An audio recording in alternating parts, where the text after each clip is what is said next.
So, groups, zones. I know everybody's dying to know what they are. So it's like most other things in Cisco Vision. They're really just containers at the end of the day.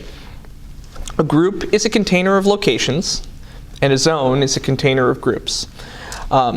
You've already seen when we have gone through scripting that you assign actions to groups or zones. But really all that goes into setting up groups and zones are what media players want to share the same content.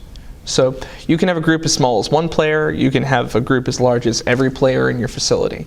It really depends on what's going to share the same thing at the same time. Typically, you want to think about how content is arranged in your rundown for your entire script to say, okay, how am I logically going to carve up what devices get what content? Certain things are going to be obvious. Senior side-eye activation is specific to that location. And then each one of the video wall locations has a distinctive template. So for sure, one DMP in each group. Those groups all go in to show the specific activation. That makes sense. Becomes a little bit more complicated when you get into things like suites.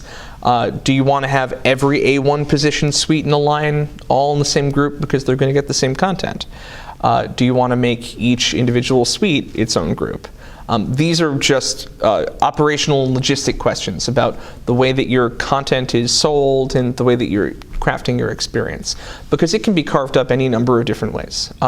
So really, the whole point here is to think about what your content strategy is and how you can make it as easy as possible to make adjustments to a large number of players' content at the same time. Again, great examples, the DOH DMPs. Every sign type has a distinctive set of content, and there's no specific plan to have different content running in particular locations. That's a reason to put all of those media players in a single group. And then you can aggregate them because you think you're probably going to run one script for all of those signs at the same time. So you can take all of your individual groups for your D4s and your D3s and your W1Cs. Each one of those groups can go into an overarching zone. That zone is site signage in general. That's a really good idea of how you can typically approach doing grouping and zoning. If you're unlikely to be running scripts on a particular DMP, don't need to put them in a group or a zone at all. You can just leave them outside and let them run whatever the default content loop looks like. So a couple of things. The process of doing grouping and zoning, we're going to walk through now. The steps are pretty simple and straightforward. All of this is done in the configuration tab. That's the gear at the right-hand side. And the fourth option you'll get to is groups and zones. What you're presented with initially is a list of every location in your facility. You can add a DMP right from here into a group, or you can look at the list of groups and then add DMPs into the group. Either way works. We'll start with the first one. So we're going to look for our demo DMP. You can select that DMP, select add to groups, and then you can do a search for the group that you want to add to. Select that group, hit OK. And you'll also see, when you select your DMP, the list of all of the groups that it is a member of. Now keep in mind, a DMP can be a member of more than one group, but an important limitation, you can't run scripts on the same DMP more than once. So if you put a DMP in a couple of different groups, just have to note that only one of those groups can be in a script at a time. That can come up a lot, especially if you've got a multi-team venue. You're going to have a look transformation between RAMs and chargers when you've really got the entire facility lit up. You may have different ways that the content is carved up depending on the team. But if you're never going to run the two scripts at the same time, it doesn't make a difference. There's no conflict there. So now let's look at adding in the other direction. We can click on groups, do a search for demo. We find our demo group. This will also, again, it'll show us the number of locations and the number of zones. And once we click on it, it'll show us all of the DMPs currently in that group, right here. If we hit add locations, instead of it showing us the group of groups, it'll show up a list of locations. If we do a search for demo, select, hit OK, adds the group.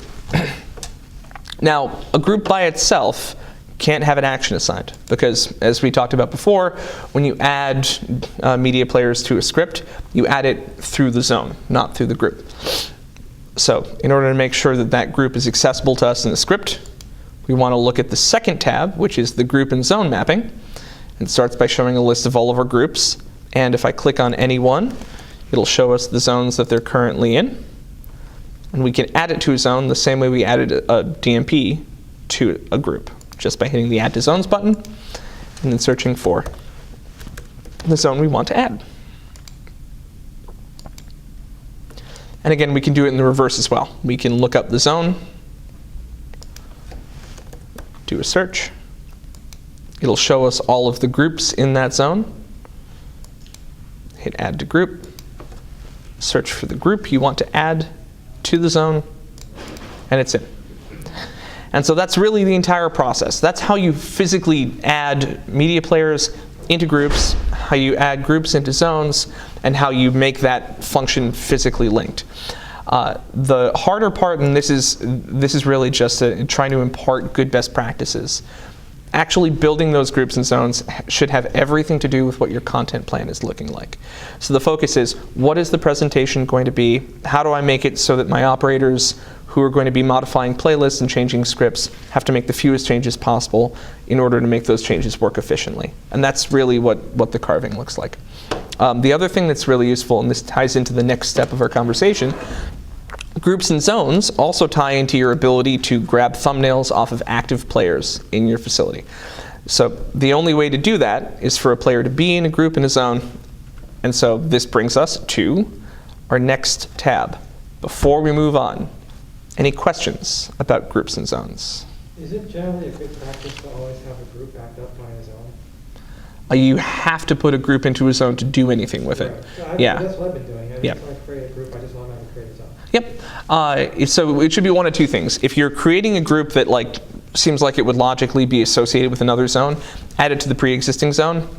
If it's not, because it's a one-off, just create an identically named zone and then just add the same group to it.